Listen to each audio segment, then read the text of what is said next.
What's going on, everybody? Talking about something that seems to kind of stick out as a topic, and a lot of people don't really think about it, but it's something that you can't escape, and it's social media. So that's the topic I'm going to talk about tonight in general, and also I'm going to talk about some things related to social media and how that can get you in trouble if you're a convicted felon, if you're on parole, if you're on probation, those kinds of things, and how it can interact and affect the justice system as a whole, I guess, as far as crime, because it certainly has an effect. And we see that every day in the news, in the, I guess, the quote legitimized media, the real media, but they're something else for another day. But I mean, the major news outlets, newspapers, TV stations, those kinds of things. So as far as media, I guess you have to kind of talk about what social media is, and it's really anything that I guess is kind of an alt or a parallel media type service. So your YouTubers, certainly like me, I guess, in a sense, can be considered media. People that have Facebook accounts, certainly that's social media. Instagram, the other various platforms that are out there, that it seems like a lot of people have an addiction to, and that's kind of a problem in and of itself. So social media as a whole, it interacts and affects a lot of things. And one of the things that it does is, if you're in the workforce, just any average citizen without a record, beside that, social media is certainly a concern, a consideration you think about. And one of the things that some jobs, whether it's a formal training type situation or it's an informal training or just kind of a culture,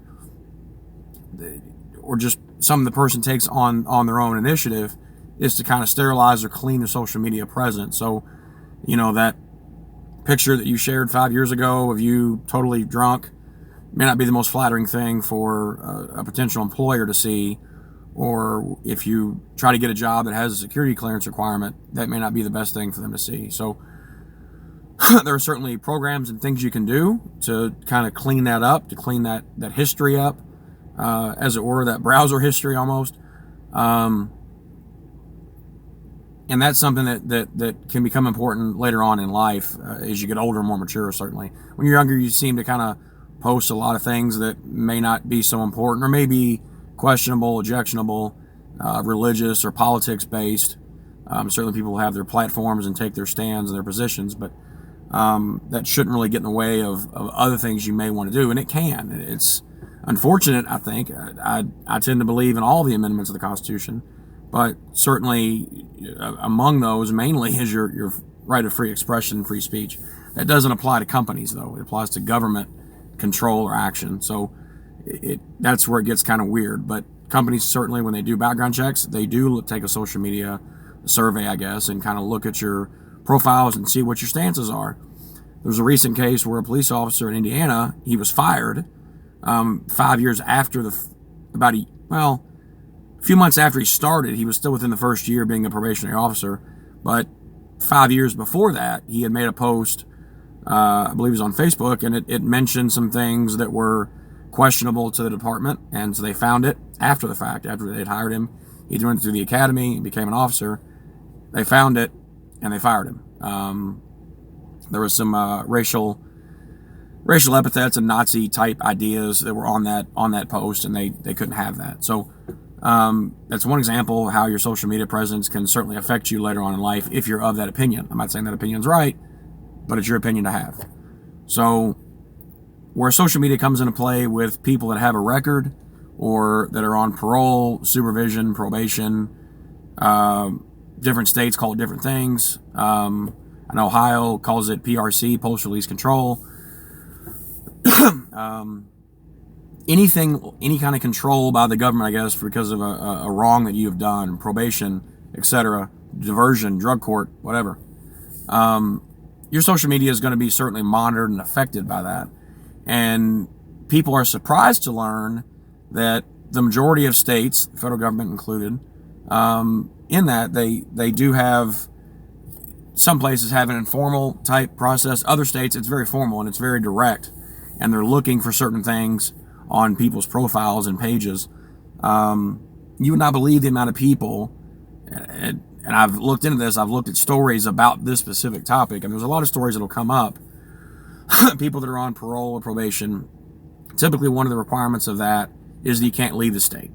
So if you're on parole in Kentucky, you can't go to Tennessee without prior approval. In most places, you can't leave the county or the city where your probation or parole is at. So to leave the state certainly means you've went through other counties, typically. So if you do that and you're caught, it can be a violation. It's a technical violation, but it kind of begets the question of why are you leaving the state? Are you hanging out with criminal associates? Are you leaving the state to do other crimes? Are you leaving the state to violate a domestic violence order, a protective order that may be in place? Are you going to another place to buy a gun, maybe? Buy drugs, get into other crimes? So for those reasons, states tend to have pretty intensive staff that a lot of what they do, besides your main parole officer, is maybe somewhere that comes from somewhere in the state capital or another region. They'll look you up, look at your social media presence, and see. And there's situations where people have posted pictures of themselves in other states with guns and money that they can't justify or declare or prove where they got it from. If you're on parole, probation, certainly you can't have a gun, even if you're not a convicted felon. As of yet, at that point, depending on the situation, whether it's misdemeanor probation or not, any condition of probation or parole or release is going to say no possession of firearms. You certainly can't possess drugs while you're on probation or parole or release. So that's another violation. If you've left the state, it's another violation. But every year, every day, people get caught for doing that kind of stuff, and it's just silly. It's needless. And, I have to think that they do it and they probably don't care, and maybe they want to get caught. Maybe they're tired of being out here, or maybe they don't think that people have anything else better to do. But states do that. Parole authorities, probation authorities, courts, those kind of agencies and entities, they do those things. They will look for you to see if you're doing something stupid, and if you're going to create the evidence they would use against you, then that's all the more helpful to them and hurtful to you. So I wouldn't suggest doing that, because they do look at that kind of stuff. There's been some kind of, I've looked at some publications and some articles and some things that talk about sex offenders. I'm not a fan of sex offenders. I don't judge them. I don't, but they've done what they've allegedly done, and they're doing what they do.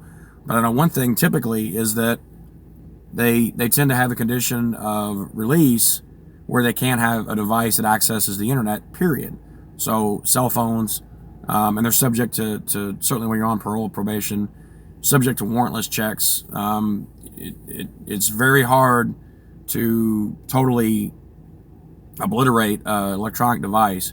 I'm not suggesting you do that, but know that if you put something on a computer or on a cell phone or on a tablet, it can be found unless you do certain things to it.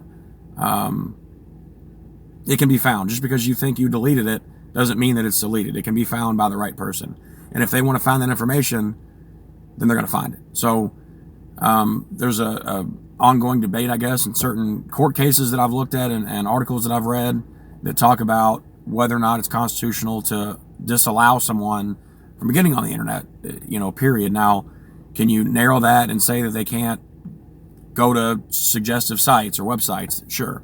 And that may pass the muster that the courts have set for that part of that restriction. But by and large, if you're on any kind of sex offender probation or parole, one of the conditions you're going to have is that you can't have access to the internet.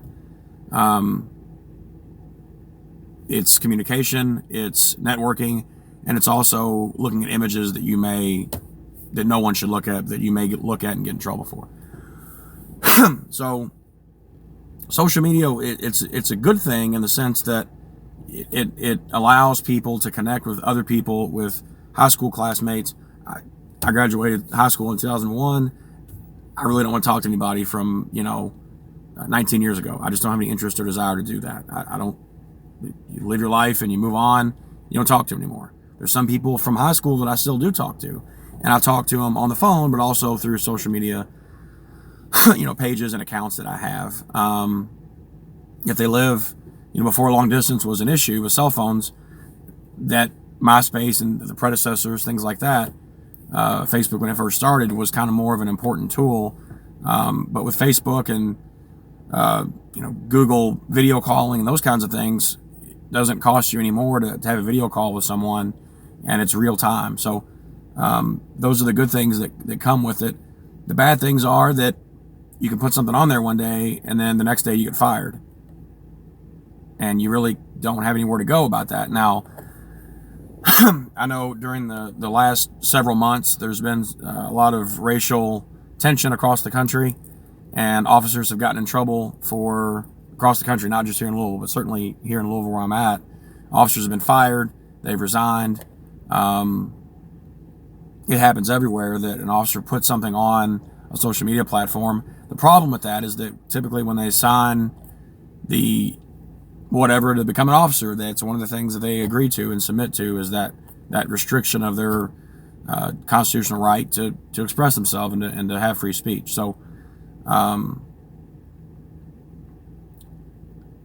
social media is a lot of things, and it does help a lot of people. It also hurts people, and it can spread disinformation, and it can also spread information about something that's going on. One of the things that social media is great for is things like missing kids, endangered, seniors, silver alerts, golden alerts, those kinds of things. People have Alzheimer's or developmental disabilities that wander off or are alone somewhere. They get found because people spread the word about those kinds of things, and it's a good thing. That's what really shines. Crowdfunding and those kinds of things where, a family, their house burns down and people start a Kickstarter or a GoFundMe or something to that effect, and they get the money to get some things, to get a new house maybe, or a builder finds out about it, here's the story, and then volunteers their time or money or resources or assets. So social media can do a lot of different good things, but it can also be bad. So it's something that you should be cautious with it. And I mean that in the sense that the silly picture that you post tonight or tomorrow or 3 years ago, every now and then go back and review that, audit that in your mind, and make sure, is this something that I would want an employer to see if they potentially were to see it, if they were to look for it? And you're going to have a hard time, if you are fired because of something like that, you're going to have a hard time proving that. If you are arrested or violated on parole because they saw that, you have no claim, no reason to complain at all because you're making the evidence they're going to use against you. So I'm not saying to be a smart criminal. I'm just saying don't post everything that you do on the internet. And know that your rights are there, they're written down, but they're not always applicable the way that you think they are. So, and that changes. It really does and doesn't change when you have a record and when you don't, because these things are absolute truths in a lot of different fields and situations. But so if you have a record, those things that you post may be used against you later on. And I can think of countless cases where the first thing the police do is look at your social media links and pages and things you've posted, things you've shared, pictures you've saved, those kinds of things, and they can be used against you. They may not be direct evidence, they might be, but they certainly can show one side of the story or not, and it may not be the most accurate or the correct side. So just think about what you post and what you do.